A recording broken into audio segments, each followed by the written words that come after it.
I worked the night shift in an abandoned school. It was supposed to be a simple job. But the longer I stayed there, the more I realized the place wasn't truly empty. Something moved in the hallways, not physically but in the shadows. And one night, it decided to get closer. The night dragged on like a prolonged nightmare when I first arrived at St. Michel's school. The rusty gate groaned as I pushed it open, releasing a silence so heavy it seemed to burn in my ears. The moon barely lit the courtyard overgrown with weeds. The remains of rusted playground equipment glistened with cold dew. A cracked sign read, "Founded in 1924, reopening soon," but the peeling paint betrayed decades of abandonment.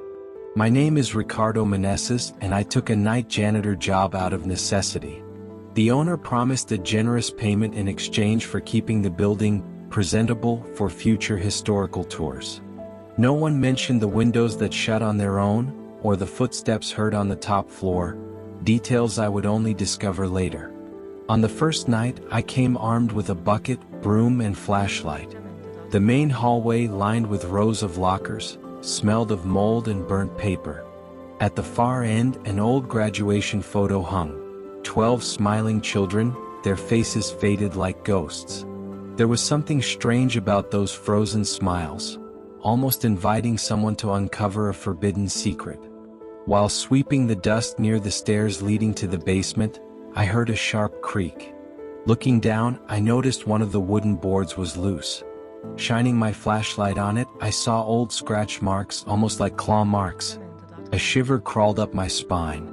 I noted it down to report later, but curiosity pushed me to lift the board. Underneath was a small, dark hole. The next night, I returned with more caution. Using a metal tool, I removed the board entirely. A narrow, damp passage appeared, leading to a metal door locked from the inside. The padlock was broken, its fragments scattered on the dusty floor. Cautiously, I opened the door and found a corroded iron staircase spiraling downward. I descended one flight, then another, until the air grew heavy with the smell of rot and something indescribably sorrowful. In the basement, rows of shelves stretched out like a forgotten archive. Boxes and old folders filled the space, but what caught my attention were the film reels neatly labeled, St. Michel, May 15, 1987, Classe. My heart pounded. These were recordings from the day of the fire. I picked up the first reel, and as my flashlight beam touched it, a chill ran through my body. I improvised a projector in the main auditorium. When the white light hit the reel, I heard a faint hum before the images flickered to life. Children sitting at desks, smiling, looking at the camera. Suddenly, the image shook and an indistinct hooded figure appeared in the background. A muffled scream tore through the audio. The screen dissolved into black blotches and then, total silence. Yet I clearly heard the rattling of chains, and a lonely wail that seemed to seep through the walls. In the following days, each recording revealed more questions. Voices whispering names not found in any school record. Handwritten notes saying, "They should never see this." The official reports claimed an electrical short in the chemistry lab caused the fire, killing 4 and injuring several. But no one mentioned the disappearance of 2 children that night, nor that their bodies were never found. The once silent corridors now seemed to watch my every move. I heard faint childish laughter behind me, and saw fleeting shadows at the corner of my eye. But the basement held the truth. There was one last folder, sealed with red wax, St. Michel's emblem stamped in relief. Inside, I found the 1987 janitor's diary, descriptions of secret night rituals in the courtyard, symbols drawn in red chalk on the music room walls. He had witnessed something too terrible to recount in life. And that's when I realized, I wasn't just the janitor of that school, I was the next character in a mystery determined to regurgitate its secrets. One final detail froze my blood. The diary ended with a phrase, scratched out but still legible, "If someone reads this, they will know too much. And then it will be too late."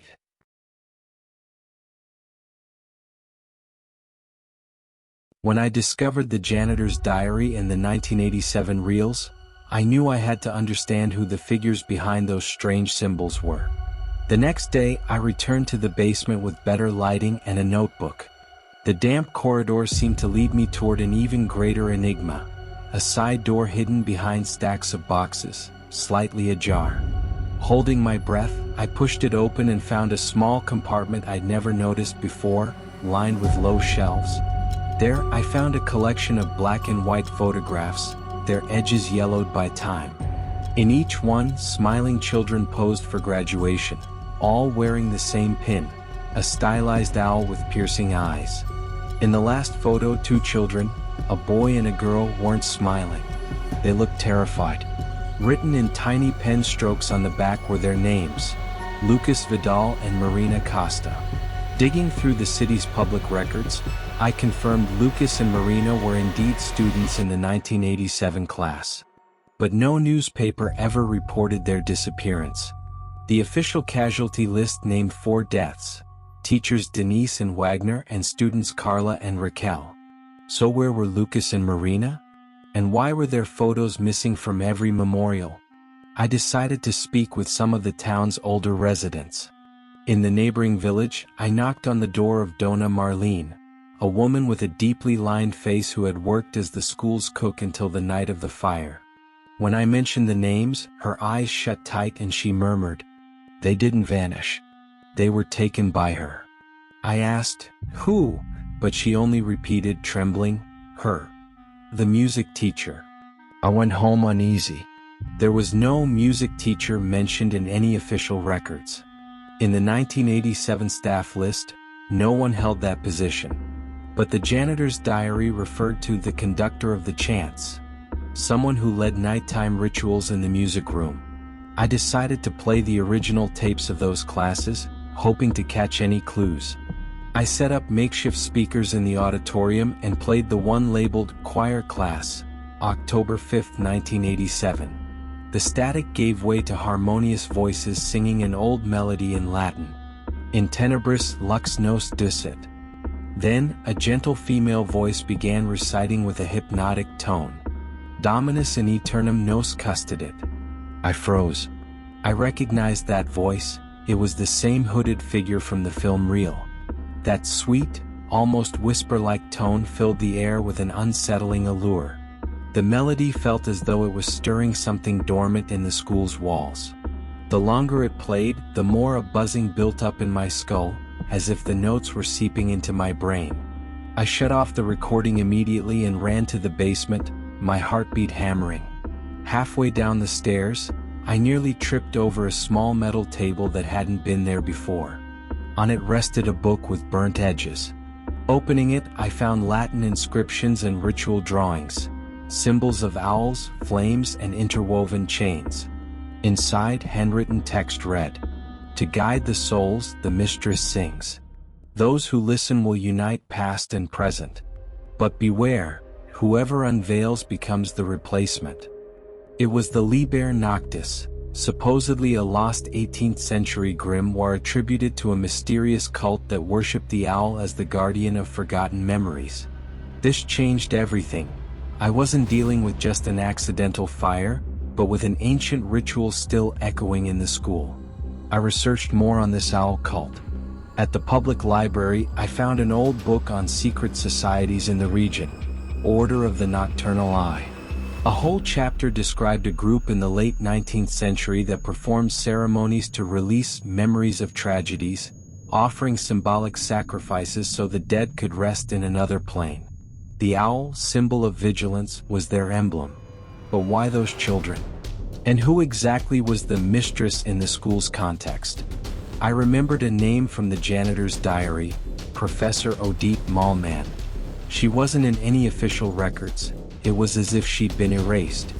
In the school's entrance hall, hidden behind a crooked frame, I found a full-body portrait of a young woman dressed in dark clothing, hands clasped, wearing the owl pin. The caption simply read, Odette, 1979. As I approached, I felt a shiver. Her eyes seemed to follow me. A faded clipping nearby revealed that Odette Malman was hired in 1978 as a library assistant. Yet she never checked out a single book. Her focus was spiritual education. Speaking to the current principal, he swore there had never been a music teacher or library assistant other than Denise Ribeiro, who had supposedly died in the fire.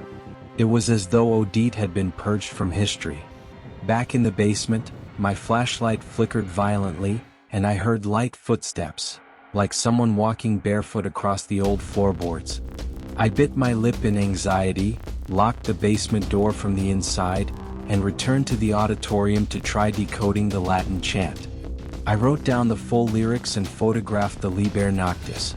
That night at home I translated, "In tenebris lux nos ducit, in darkness the light guides us.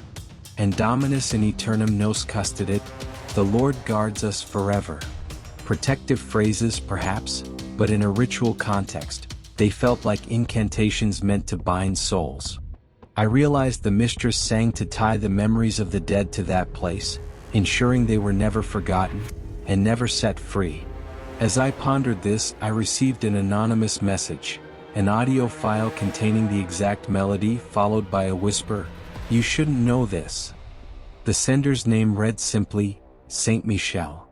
Attached was a schematic map of the school. Red arrows marked secret passages, one beneath the main auditorium stage. The next day, I returned wearing a headlamp and a helmet camera. Following the map, I found loose boards behind the stage, removed them, and discovered a hatch. Descending, I entered a brick-lined corridor with ancient inscriptions. On one wall, scrawled in red chalk, it read, "Those who sing lead. Those who read pay the price." My chest tightened. The passage ended at a small antechamber, where a stone slab bore the initials OM, Odette Malman, and beside it the names LV and MC, marked as if an offering. Suddenly, a cold wind swept through, extinguishing my light. In the pitch black, I heard children giggling, and felt something touch my shoulder. I snapped the light back on and saw a figure with its back to me wearing a dark cloak. A whisper echoed, "You've become part of the chant." The figure turned slowly, revealing the dull gleam of an owl pin on its cloak, and eyes like empty wells. I bolted up the stairs, stumbling until I burst onto the stage. My heart pounded as silence returned. Two things were now certain. The mistress still roamed those tunnels, and Odette Malman, Lucas Vidal, and Marina Costa had not left through the main gates. They had been led away in a ritual that repeated each generation, feeding on twisted memories. But who, in the present, was continuing that cult? Who had sent me the audio and the map? Logic was crumbling. This wasn't just about ghosts from the past, it was a living conspiracy, manipulating fear to preserve ancient secrets. I knew then I needed help. But whom could I trust? The map pointed to other secret rooms, possibly containing records that could incriminate members of powerful local families. Families rumored to have ties to Saint Michel for decades. It was a web of power, blood, and silence. As I left the building, I glanced back. The shattered windows reflected the moon like curious eyes. And I knew, if I returned, the story would break the veil of rationality. The first revelation was clear. The fire wasn't an accident, and the cult wasn't a shadow of the past. It was still breathing. And worse, I had become part of the story, pulled into a labyrinth where every answer bred more questions.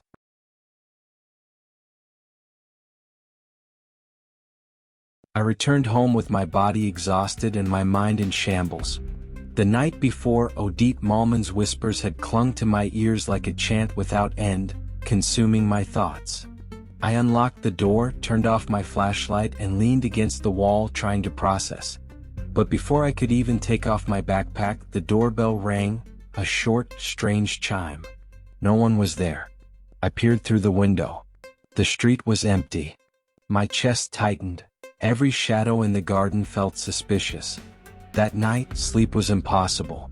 I lay down, closed my eyes, and the images invaded my mind. The cloaked silhouette, the hollow eyes, the initials carved into stone. I felt a tingling at the base of my skull, like icy fingers brushing my neck. The darkness of my room shifted into the auditorium, and children's voices began to sing the Latin melody. I shook my head to drive it away, but the sound of rattling chains grew louder and louder. I jolted upright and ran to my laptop. I searched for lucid dream transcripts, psychosis from isolation, and hypnagogic hallucinations. Anything to explain this. For hours I typed keywords, but nothing truly fit. Were the voices real or just my exhausted mind? The line between sanity and something else was blurring fast. By morning, I looked like I hadn't slept in weeks. Out of desperation, I went to the local church, hoping for guidance. But the sacristan brushed off, "Ghost stories." The priest listened quietly, then simply warned, "Don't call upon what you don't understand." I left with more unease than comfort. On my way back, I noticed a note tucked under my car's windshield wiper. Childlike, shaky handwriting, "Go back to where it began." No signature. The following days became a waking nightmare. Every object in my home seemed alive. The chair creaked on its own, the wall clock would lose 15 minutes in an instant, the bathroom faucet dripped in irregular rhythms, as if marking the tempo of that cursed chant. I tried to ignore it, but the Latin melody began playing from my phone without any notification, looping endlessly, daring me to return the Liber Noctis to the basement. On the third sleepless night, the pull became too strong. In a vivid dream, I walked the main corridor of Saint Michel. Empty desks, the 1924 graduation photo, a wall covered in red chalk symbols. At the auditorium, Odette Malman sat on the stage in profile, blowing out candles one by one. She turned toward me, pale, gaunt face, sunken eyes. Without speaking, she raised her hand and pointed to the back of the stage. There a child, Lucas Vidal, knelt, drawing with chalk. He turned to face me, a boy of 12 with a terrified stare. I reached out my hand, but it passed right through him like smoke. He whispered, "She wants you to come back." His voice was distant, muffled, yet clear. Then Odette lifted the grimoire and began chanting in Latin, shaking the walls. I woke up gasping, my clothes drenched in sweat. The sun was already rising. I couldn't tell if I was losing my mind or being pulled into something real. My fear now had a name. I wasn't just in danger of losing my life, I was losing the very foundation of who I was. Out of desperation, I booked a session with a psychologist who specialized in trauma and paranormal phenomena. I told her everything. The tapes, the diary, the recordings, the dreams. She listened intently, taking notes and suggested grounding exercises. When you hear the voices, focus on your body, the weight of your feet, the air in your lungs, the sounds around you. It will help separate reality from projection. I nodded, but as I left, a cold gust of wind swirled around the clinic entrance, with all the windows shut. Driving home, I called my childhood friend Paolo, the only one who'd never judged my stories. His voice was strained. "Ricardo, be careful. I prayed for you last night. Maybe stop before it's too late." Hearing fear in his voice scared me more than the shadows in the school. When I got home, something had changed. The living room door, which I'd locked, stood wide open. Inside, nothing was stolen, nothing moved, except on my bookshelf where I'd kept the Liber Noctis. The grimoire was gone.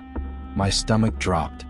Whether the cult had taken it or I'd lost it in my own delirium, I knew one thing: they were close. Night fell under heavy clouds. I felt the pull to return to the school, not to investigate but to confront whatever was haunting me. I armed myself with a helmet camera, audio recorder, a Bible from the priest, and charms given to me by the sacristan. I arrived at Saint Michel at 11 p.m., the gate groaning open. The building seemed to breathe, the wooden planks groaning like old lungs. The basement was silent. But when I turned on the recorder in the hidden antechamber, a whisper came, "You came back." The walls shimmered faintly with red symbols. A stabbing pain hit my temples, dropping me to my knees. I clutched the Bible, reading Psalm 23 aloud, hoping to drive the presence away. Odette's voice answered, echoing behind me, "Faith will never silence the chant." The ground shook, the walls exhaled like living flesh. Everything went black. I don't know how long I was out. When I came to, I was lying in the front courtyard, the Bible open on my chest, the recorder smashed at my feet. The next morning, I understood. To break whatever this was, I had to confront my own buried trauma.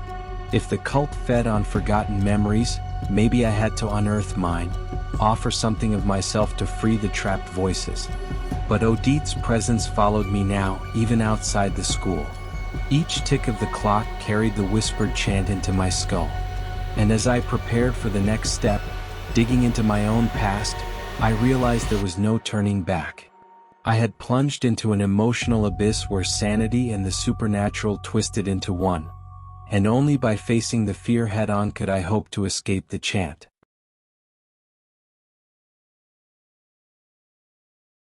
I came back to the world above, with the unsettling certainty that the air I breathed no longer belonged to me.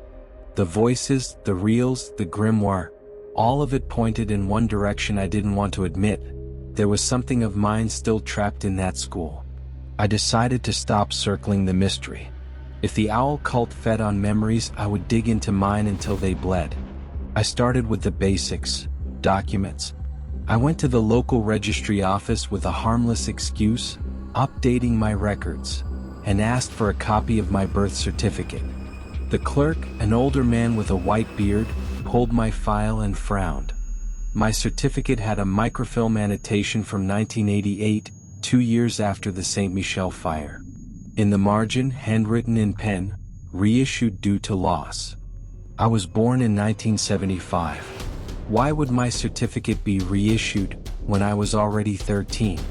I left the office with the paper shaking in my hand. I went to see my Aunt Fatima, my mother's sister, the only relative who still spoke to me without suspicion. She lived in a modest house, the smell of fresh bread and old wood lingering in the air. When she saw the certificate, her hands lowered slowly to her apron. "Ricardo, your mother didn't want you to know." I asked her to explain. She took a deep breath, glanced at the window as if seeking some outside blessing, and said, "After a fire at a school in another town, your mother showed up with you. Said the papers had been lost, that it was better not to talk about it, and that your name shouldn't be spoken near certain people." "What people, Aunt?" She bit her lip. "People from the church. People from the city hall. And from an old family, the Aragaos." The name hit me like a punch to the gut. Aitor Aragao was the property owner who hired me to clean Saint Michel. The man preparing historical tours. The man who always arrived too late to answer any straight question. Trembling, my aunt went to a cabinet and brought back a shoebox. Inside, undated newspaper clippings, a faded photograph of a schoolyard, and a folded note.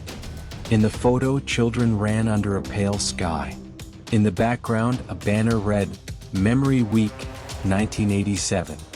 In the corner, a thin boy with dark hair stood still, looking directly at the camera. My stomach churned, the posture, the stare, it was identical to me as a child. I flipped the photo over. Written in pencil, "Little Ricardo, don't let anyone teach you the song." The folded note contained only 2 sentences, "Take good care of him. Don't say the name at night." No signature, just an initial, D. It could be Denise, the teacher listed among the dead. Or Odette. I returned the note to my aunt. She pressed her forehead to mine and whispered, "If you have to go there, go during the day. And don't go alone." I wasn't going during the day. And at that point, being alone felt like the only way to hear what the school still had for me. I returned to Saint Michel before midnight with 2 goals. Search the old library and the principal's office. My footsteps echoed wetly down the hall. I entered the library through the side door. The lock had long since given way. The air was thick with the bittersweet smell of paper and leather. I tried a trick I'd read about in an obscure forum. I swept a portable UV light over the walls and spines of the books. Faint fluorescent markings appeared like veins on a map. On one shelf, written in almost invisible ink, were the words Archive Level 2, with an arrow pointing downward. I pushed the shelf. Nothing. I searched for hidden mechanisms, screws, grooves. Inside a book with no cover, I found a tiny key wrapped in wax paper, stamped with the owl symbol. The keyhole was in the wooden base under the shelf. I turned it. A sharp click. The shelf shifted slightly, revealing a gap. I pried it open and a panel slid into the wall. Behind it, a short corridor ending in an unmarked metal door. The smell here was different. Iron, vinegar, photographic chemicals. I switched the UV light back on. On the doorframe, someone had written, "Those who enter remember for two." I stepped inside, swallowing my fear. It was a dark room, chemical trays hanging, film reels, contact sheets. In a metal drawer, I found brown envelopes with negatives and proof sheets. The labels read, SM May 87 Choir, SM May 87 Agreement, SM May 87 Alcove. I held one sheet to the light. The choir room, children in uniform, a woman in a dark dress holding a tuning fork. In the third frame, a shadow bent down to whisper into a boy's ear. The boy was the one from my aunt's photo. The label listed the initials LV, and in another frame, arm, my initials. My hands shook so badly I almost dropped the sheet. I opened the second drawer, cassette tapes labeled Confession, Z. Carlos, Janitor, May 19, 87, Meeting, Council, May 21, 87, Rehearsals, Choir, May 14, 87. I slid the janitor's tape into my recorder and pressed play. Static gave way to a hoarse, anxious man's voice. I, Jose Carlos, janitor, record what I saw, because they'll silence me. The teacher wasn't a teacher. She was a singer. The other, Denise, only covered. On the night of Memory Week, the board locked the gates. I begged them to open them. The principal said it was for the town's own good. I heard crying in the music room. And the singing, they took two. The boy will get a new name. The girl will cross over. If I disappear, it's because I talked. I stopped the tape, my heart racing with anger. The board knew. And according to my aunt's clippings, the principal in 1987 was Amadou Arigao, Aitor's grandfather. I pressed play again. They said the records would be cleaned, that the mothers would forget. The Owl family would make sure. The boy already has someone to raise him. The name written. I saw the paper. A door slams in the background. The man breathes heavily. They're here. The tape ends with a crack as if the recorder was ripped away. I turned off the player, stunned. This was it. The school had operated under a silent pact between a cult and a powerful family. Children replaced, memories reconstructed. My own record reissued in 1988. The coincidence wasn't a coincidence. In the principal's office, a newer binder sat on the desk. Reactivation Plan, Guided Tours, 2025. Flipping through, I found an email printout. Aitor confirmed the presence of the night worker for the requested period. Profiles with discrete backgrounds and fragile ties are ideal for the narrative. At the bottom, an owl watermark. I hadn't been hired by chance. I was a piece in their game. Footsteps approached. I hid behind a cabinet. Aitor entered, speaking softly on the phone. He took the tapes. Let him follow the trail. Tonight, his time closes. I left only after the hall fell silent again. I now had an address from the letter Denise had left, and proof linking the Arigao family to the cult. I drove straight to it. The house was old, paint peeling, low porch. I knocked. Light footsteps approached. The latch turned. A woman with white hair, tied back, opened the door. Her eyes studied me. She stepped aside. "I'm Denise," she said flatly. "And I didn't die in the fire. They buried me under another name. I escaped." She told me everything. In 1987, the Order of the Nocturnal Eye infiltrated the school board. Memory Week was the public face of a ritual to open a rift through song, symbols, and a controlled fire binding the town's grief. Odette had been lured to conduct the ceremony. Denise, then a literature teacher, refused to participate. When she discovered children were part of the ritual, she tried to stop it. Amadou accused her of negligence and faked her death with the help of 2 council members. And the children? I asked. Lucas and Marina? Denise inhaled slowly. Marina crossed over. We can still pull her back. Lucas was rewritten. They call it replacement. The child is placed in another family with a new story. To the world they never existed. To a few, they became someone else. Who? I whispered. She met my gaze, cutting a chord I didn't know was there. You. The floor seemed to tilt beneath me. Denise continued. Your record reissued in 1988 wasn't an accident. You were taken as insurance to keep the town's memories from collapsing. Your birth mother worked at the school. She begged for help. I tried. I was silenced. I could only plant clues and rename what I could. The little Ricardo note was mine. The owl pin was to protect you. I asked why I remembered so little.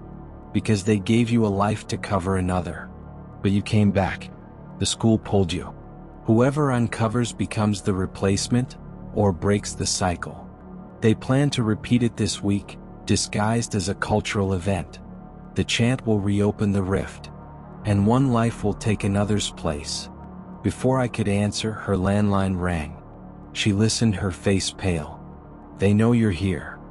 Outside, headlights swept the street. Denise shoved a brown envelope into my hands. Original tapes, enlarged photos, and the names of current council members. And a letter from Marina, dated 1988, in a child's hand. If someone remembers me, pull me by my name. I'm in the place where time doesn't move. Call 3 times. Don't sing this song. A knock on the door. 3 steady knocks. Denise's eyes locked on mine. Now you understand the labyrinth, she said. The entrance is the same. But the exit, you'll have to build yourself. From outside, Aitor's polite voice came. Ricardo, let's talk like adults. You've taken things you don't understand. Give them back and no one gets hurt. After all, the city's memory is more important than the memories of one man, isn't it? Denise nodded toward the back door. The envelope in my hands felt heavier than anything I had ever carried. Aitor knocked again, with the politeness of someone who knew exactly how to hold another man's fear. Ricardo, you don't understand what's at stake, he said, his voice carrying through the crack of the door. Memory is order. Without memory, everything collapses. Denise leaned toward my ear. He's lying. When they say memory, they mean control. She gestured toward the kitchen. Back door. We crossed into the kitchen, the window opening onto a dark backyard and a narrow alley. Before climbing out, Denise grabbed a stack of envelopes and 2 original cassettes. If this goes bad, these go to the city radio. I still know people who won't sell out. And Marina? I asked, my voice unsteady. Her letter says we can pull her back by name. Yes, Denise said. But not here, not tonight. They're watching. The tour is tomorrow midnight. The rift will open on the auditorium stage with the choir. If you want to close it and bring Marina back, you'll have to be there. And you'll have to break their rule. Don't sing. Replace the chant with her name. Replace their show with the truth. We slipped out through the window, crouching low. In the distance, an engine idled. Headlights swept across the front of the house. We moved quickly up a dirt alley and into my car. What's the last piece? I asked. The price of remembering, Denise said firmly. Remembering everything requires space. For Marina to come back, someone has to give up that space. That's how the pact has worked since the 19th century. The only thing we can change is what fills that space. Instead of a life, a mask. My mask. The Ricardo they built for you. The name. The history. You can live without it. But it will hurt. I drove home in silence. Denise didn't come in, she had to prepare radios and ears. Before she left, she gave me a hug that felt like both an apology and a blessing. I sat on my couch until sunrise, the owl pin in my hand. I thought about what I'd lose. Maybe not much in the eyes of the world, a low-paying job, a half-faded memory of a father I barely knew, neighbors who waved at me by nickname. But the question that mattered was heavier. Who would I be without it? The answer hit me like a lightning strike. Lucas. I spent the day gathering evidence and courage. Before sunset, I left copies of the tapes and Marina's letter with the psychologist. I told her that if I didn't check in the next day, she should deliver them to a list Denise would text. A radio host, a journalist in the interior, and a priest who no longer answered to the bishop. I wrote on a piece of paper, "If I forget, tell me who I was." I folded it and slipped it into my pocket. At 11:50 p.m. I arrived at St. Michel. The gate stood open, lit by floodlights, a new banner draped across it, Memory Week, emotional reopening of the city. Expensive cars lined the lot. Guests in fine clothes chatted at the entrance. Teenagers filmed on their phones. On stage, a children's choir tuned up in hushed tones. Aitor, immaculate in his suit, greeted visitors with a smile. "Good evening," he said when he saw me. "So glad you could come. This will be unforgettable." "It will," I replied. He gave me a look, something between pity and triumph. Inside, the auditorium was packed. On stage, the conductor lifted his tuning fork. My neck tingled. The clock at the back read midnight. Aitor stepped onto the stage, arms open. "Dear community of St. Michel, today, after decades, we open these doors to heal together what the fire tried to take from us. Music, that eternal bridge, will guide us back." Applause. While the crowd was focused on him, I slipped behind the stage to the breaker panel. With a sharp pull, I killed the stage lights. Gasps rose in the dark. The conductor froze, holding his baton midair. From my bag, I pulled out the small generator and mic I'd hidden earlier during a technical inspection. The indicator light blinked faintly. I pressed play. The janitor's voice boomed through the speakers. "I, Jose Carlos, janitor, record what I saw, because they'll silence me." The teacher wasn't a teacher. She was a singer. The audience froze. Murmurs spread like ripples in still water. Phones came out. Aitor signaled furiously to the main sound desk, but someone, maybe Denise, had the tech stalled. The tape played through to the principal's words about directed calamity and mercy to the mothers. The conductor lowered his arm. Children began to cry. Aitor shouted without a mic, "Shut it down. Invasion. Lies." I wasn't there anymore.